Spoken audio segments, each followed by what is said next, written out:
नमस्ते। आज बात करते हैं डोपामीन की। हाँ, वो ही केमिकल जो हमें खुशी का एहसास कराता है। पर क्या हो अगर मैं कहूँ कि आज की दुनिया में यही खुशी हमारी सबसे बड़ी दुश्मन बन सकती है? सुनने में अजीब है ना? चलिए पता लगाते हैं। अब ये सवाल थोड़ा अजीब तो लगता है ना, कि भाई खुशी एक समस्या कैसे हो सकती है? हम सब तो उसी के पीछे भाग रहे हैं। लेकिन कभी सोचा है कि खुशी की ये जो लगातार तलाश है, कहीं यही तो हमारी जिंदगी को बोरिंग नहीं बना रही? ये एक ऐसा जाल है जिसमें हम सब जाने अनजाने में फंसते जा रहे हैं। तो डोपामीन है क्या आखिर? ज्यादातर लोग इसे हैप्पी केमिकल कहते हैं, पर ये पूरी कहानी नहीं है। असल में इसे और चाहिए वाला मॉलिक्यूल कहना ज्यादा सही होगा। ये सिर्फ अच्छा महसूस नहीं कराता, बल्कि ये हमें उस चीज को और ज्यादा पाने के लिए उकसाता है जिससे हमें वो खुशी मिली थी। और यहीं से बनती है हमारी आदतें, अच्छी भी और बुरी भी। तो ठीक है, अब जरा इस जाल को ठीक से समझते हैं। देखिए, डोपामीन का हर सोर्स एक जैसा नहीं होता। असल में खुशी पाने के दो बिल्कुल अलग अलग रास्ते हैं, और दिक्कत ये है कि हम अक्सर गलत वाला रास्ता चुन लेते हैं। तो ये दो रास्ते कौन से हैं? एक तरफ है वो खुशी जिससे हम कमाते हैं, मेहनत वाली खुशी, जैसे घंटों पढ़ाई करना, जिम में पसीना बहाना या कोई नई स्किल सीखना। हाँ, इसमें मेहनत लगती है, टाइम लगता है, लेकिन इससे जो संतुष्टि मिलती है ना, वो बहुत गहरी होती है और लंबे समय तक टिकती है। और फिर दूसरी तरफ है आसान खुशी, सोशल मीडिया स्क्रॉल करना, जंक फूड खाना, वीडियो गेम्स।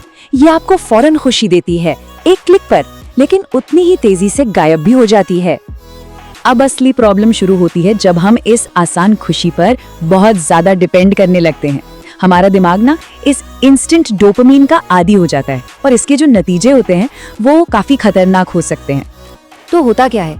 देखिए, जब दिमाग को लगातार ये आसान वाला डोपामीन मिलता रहता है ना, तो सबसे पहले तो हमारा अटेंशन स्पैन, ध्यान लगाने की जो क्षमता है, वो कम हो जाती है।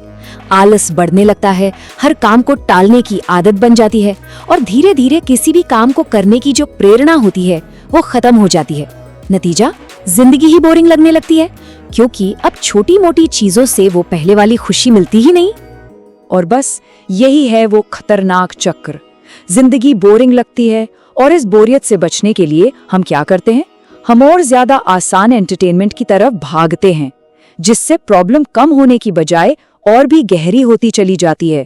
ये एक दलदल की तरह है जिसमें जितना निकलने की कोशिश करो उतना ही धंसते जाते हो। तो सवाल ये है कि क्या इसका कोई हल है? क्या इस चक्र से बाहर निकला जा सकता है? जी हाँ, बिल्कुल। और इसका हल है डोपामीन डिटॉक्स। अब इसका मतलब ये नहीं है कि जिंदगी से सारी खुशी खत्म कर देनी है, नहीं। इसका मतलब है अपने दिमाग के रिवॉर्ड सिस्टम को रीसेट करना, उसे फिर से सिखाना कि असली खुशी और संतुष्टि कहाँ मिलती है।